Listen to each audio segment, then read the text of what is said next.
Hvala vam, gospodine predsjedniče. Poštovani prijatelji, pozdravljam vas srdačno iz naše opštine Karpuš, iz grada Skoplja, iz Republike Makedonije. Mislim da je ova odlična tema biznis, građevinarstvo i energija. Međutim, isto bitna stvar je svakako i politika. Kakav će biznis da bude, da li će se on lako raditi ili bit će u njemu teškoća, u velikome zavisi i od političara. Uglavnom, političari obećavaju da će zapošljavati ljude, da će otvarati nova radna mesta, ali je stvarno to velika laž. Jedini koji mogu da otvaraju radna mesta, to su oni koji preuzmu rizik, koji stave svoj kapital u banci, koji prodaju svoje proizvode, koji moraju da probiju na inostrana tržišta, da se bore sa konkurencijom i da na kraju to naplate, da bi mogli da plate poreze koje normalno zatim politika troši. Kakav će njihov biznis da bude, zavisi od toga da li se zakoni često menjaju. Ako se zakoni menjaju svakih 3, 6 meseci pa i godinu dana, onda je teško voditi biznis. Da ti budu izvesniji. Eto, ja toliko kada sam da vas pozdravim. Zahvaljujem gradonačelnika Jakimovskom na ovom izlaganju. Mnoštvo navodnjavanje pripada za izuzetan doprinos razvoja demokratskih odnosa ljudskih prava, za izgradnju infrastrukturnih objekata, uvezivanje i otvaranje opštine Karpoš u cijelini. Gospodin Jakimovski, koji ima veliku profesionalnu, novinarsku i političku karijeru, svoju energiju, iskustvo i znanje upotrebio za dobrobit grada Skoplja, odnosno opštine Karpoš. Da vidimo i kratak film. Evo za polučka sam. Grada je rekonstruisana pre jednu godinu i često... Sarajeva, dr. Alija Behman. Izvolite vi, gospodine Behman.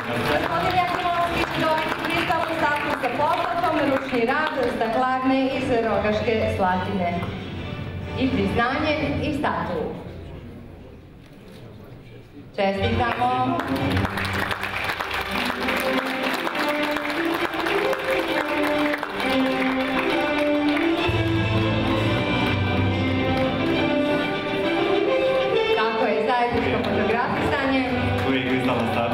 Ne zaboravite svakako. I kristalna statua, rad našeg poznatog umjetnika Dragana Gačnika, staklarna Rogaška Slatina.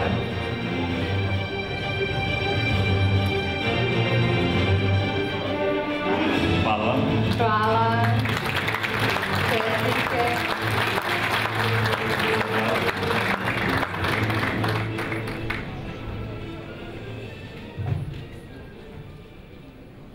Za razliku ostalih, ja se sam snalazim, vidite.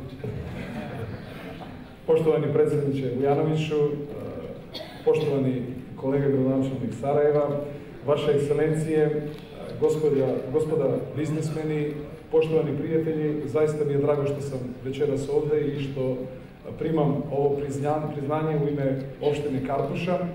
Ja isto shvatam ovo priznanje da je samo priznanje jednog kontinuiteta, da svi moji prethodnici koji su radili na poboljšanju uslova života u našoj opštini, da je sad i ovo kruna njihovog zalaganja, ali da je ovo nagrada i nagrada moje administracije koja je zaista pravi servis građana opštine Karpoša, kao i nagrada mojim savjetnicima ili kako vi kažete ovde vječnicima koji me podržavaju u svim naporima da naša opština bude što bolja i lepša. U Skoplju ima 10 opština i gradonačelnik Skoplja. Prema zadnjim nezavisnim anketama građani Skoplja bi najviše htjeli da žive u našoj opštini Karpoša i meni je posebno drago što pored građana Skoplja, evo i ljudi van naše države prepoznaju da je opština Karpoš vodeća opština u Republici Makedonije. Ja vas zaista zahvaljujem i ponosim se ovom nagradom. Hvala.